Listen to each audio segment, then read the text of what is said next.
మాటలు రావట్లేదురా. I love you. Okay, ఒక్క నిమిషం ఇవ్వండి. ఓకే, నేను చెప్తున్నా ఏంటంటే నేను చాలా చాలా షై అయిపోతున్నా. దట్స్ అ రీ రికార్డింగ్ అనమాట. బ్యాక్గ్రౌండ్ స్కోర్ దేవి గారు ఇస్తారు కదా, అలాగా మీకు బ్యాక్గ్రౌండ్ స్కోర్ నడుస్తుంది. మీరు ఈ బ్యాక్గ్రౌండ్ స్కోర్లో దూసుకొని వెళ్ళిపోవచ్చు. ఓకే, సారీ అండి, డోంట్ మైండ్. సో ఒక ఫిల్మ్ స్టార్ట్ చేసేటప్పుడు, యాక్చువల్లీ ఒక ఫిల్మ్ చేసేటప్పుడు మనకి అట్లీస్ట్ ఒక 1 year పడుతుంది.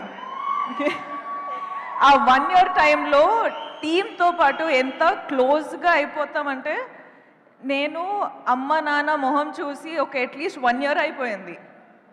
సో మన టీంతో ఎంత క్లోజ్గా ఉంటామంటే, మన టీంలో అందరూ మన అమ్మ నాన్న సిస్టర్ బ్రదర్ అందరూ అట్లనే ఒక ఫ్యామిలీ బిల్డ్ అయిపోతుంది.